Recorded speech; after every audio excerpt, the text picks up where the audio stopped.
Hello. As a young girl in Minnesota after elementary school, I'd run home and watch the Star Trek reruns. I loved it. Spock would be solving some new phenomena that he's never seen before and trying to figure out how to save the crew.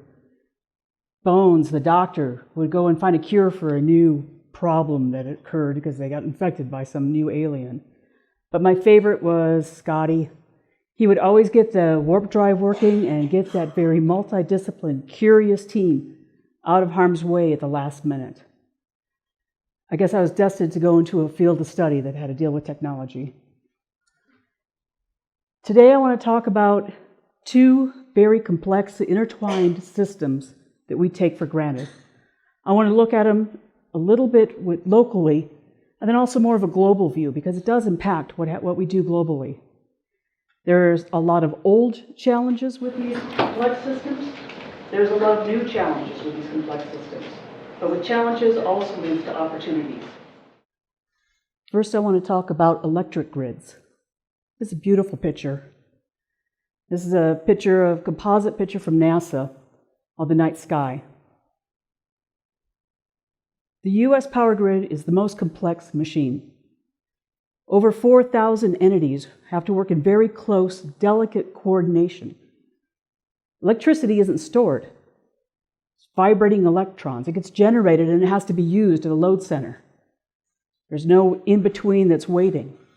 17,000 substations in transmission. All these generating sites, transmission sites, the distribution that goes to your light switch that you just take for granted, that you flip it and the lights will go on. They all have instrumentation and control and sensing. It's very complex. All that information has to go in close coordination. This is enabled by data networks. Some very hard and strong data networks work for our power grid here in the United States. It's very fascinating, but I wanted to take a step back and look globally. What does that mean? Look at this picture. There's a lot of beautiful dark blue spaces on that map. Is that because there's nobody living there? Or is it just because they don't have a grid? The other thing I noticed when I was looking at this picture is look how bright India is. Last week I heard on the radio that India has 300 million people that do not have access to an electric grid. That's almost the population of the United States. Why is it so bright? I'm curious, so I had to go figure it out. I need something more than a map. So I went to my other favorite source when I was a kid. In junior high, I used to sit on the couch with the CIA World Fact Book. It's a big, huge book with lots of numbers and facts.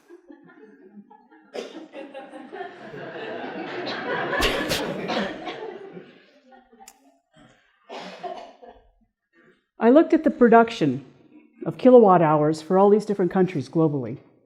I eliminated any country that had under 1 million people, but I still want to do it per person. If the power grids worked automatically and everybody could have access to that power, how much power would they have per person? Here's the winners, and here's on the other side of the spectrum. I wanted to see the edges to kind of get an idea. As you can see, Norway's number 1. United States is on there. A lot of the northern Scandinavian countries, you kind of expect that. It's cold, it gets dark. A lot of the big energy producers, because this is energy being produced. It could be energy that's being imported in, it could be energy that's being exported, but it's available in that country. It's pretty impressive. What was shocking is that other list. The first 3 countries in that list do not generate enough power per person to light a light bulb for 5 hours a day. Nobody on that list can operate an electric furnace for 2 hours, and only half can operate a stovetop for 2 hours a day. This tells me that the electric grids are way diverse globally. It is not something that is understood throughout the world like we definitely have the advantage of here and in these other countries. And again, remember we were talking about that close coordination because those vibrating electrons don't get stored? You need to have some data communication networks. So I thought, okay, what's the biggest data communication network? The internet.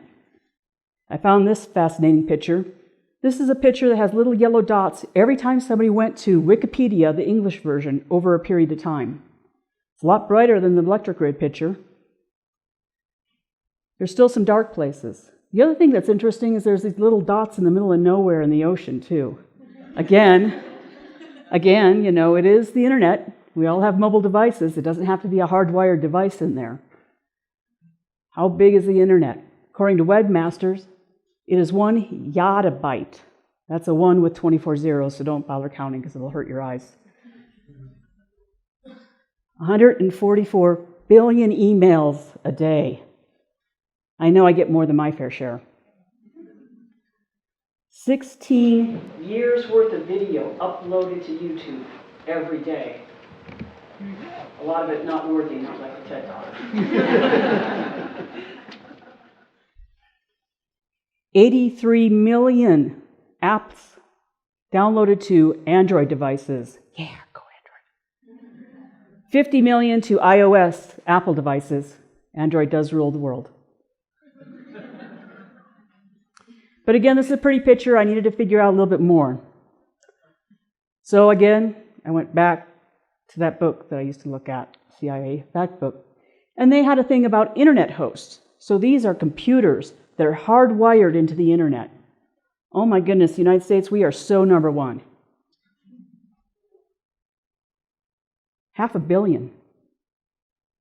Japan second, 64 million. But again, I wanted to do that cut, do it towards population. Still, of course, we're number one. But what's really surprising, look at all those northern Scandinavian countries again. Notice Estonia is on that list. And then when you go to that other list of countries, it's unbelievably shocking. 3 countries in there have a single digit of how many servers they have connected to the internet. The first 3 countries on that list have millions of people to one computer connected to the internet. There's a huge disparity. But remember the yellow dots in the middle of the ocean? 93 million Android apps loaded, 50 million Apple. It's not just wired connections, it's just internet access. So the CIA also has this list of internet users. And it's very broad. It just, if you have access to the internet, once every 2 weeks, you're considered an internet user on this list. Again, I did that same analysis. We don't even make it on the list. Where's the United States? We're 12th behind Canada. Kind of like hockey. The lagging countries, again, very shocking. Some of these countries, there's only 14,000 people out of 1 million that have periodic access to the internet. Electric grids are big and complex. They need these big and complex networks to work. How can these developing countries have the same benefits we have with power and data communications if they don't have the most basic data communication that we just take for granted all the time? So that's happening, and I also want to look at what about the infrastructure in place right now? What are our challenges? What else can we learn and help share for the rest of this global area? A lot of old challenges, weather. Everybody has seen weather events that take out power grids, that take out communication lines. We're really good in this country of restoring those areas. There's other kind of weather events that are extremely old, happen very infrequently. That's a picture of a coronal mass ejection from the sun, solar flare. Same type of phenomena that happens when you see the northern lights, aurora borealis. The sun is spitting out this plasma all the time, highly energized particles. It goes hurling out into space. But every once in a while, it'll hit that little pinpoint that's called Earth. In 1859, September 1st, it did hit Earth. 1859. There was no internet and definitely no power grid either. But it did impact infrastructure. It burned the telegraph lines. This happens extremely infrequently. This is something that's very interesting that we also have to understand as one of these very old challenges, but now that we have all this new technology, it'll impact us in a different way. December 2005, a smaller solar flare hit and it took out the global positioning systems. Again, a common service served by the internet. Besides these old challenges, we have new. All that sensing, all that communications, all those computers are subject to cyber attacks. Remember Estonia on that list of being one of the most hardwired host countries? Estonia is a relatively new country, former Soviet Union. When they created their government, they said, oh, we're not going to go and have a paper bureaucrat. We're going to make everything online. They provided kiosks. If you wanted to pay your taxes, if you wanted to cash a check, if you wanted to get a ticket on the train, you would go to one of these kiosks connected to their internet and get that service done for you without paper. The statues of a Russian war hero. Estonia decided to relocate that Russian war hero. Cyber is different than physical. Cyber is people. Cyber is creative. Cyber is curious. People do things because they're just trying to figure out how it works. A group of Russian hackers were upset that this war hero statue was relocated. So they did what's called a distributed denial of service to Estonia, taking out all their ability to serve up their normal government functions because they kept flooding them with so much traffic that nothing could get through that was valid. It took days to clean up. There's other old challenges, too, that we're facing. Our infrastructure is aging. It has to be replaced. It's going to be more modernized. It's going to take a long time to do that. A survey of utility executives said there are two issues they're most worried about is aging infrastructure.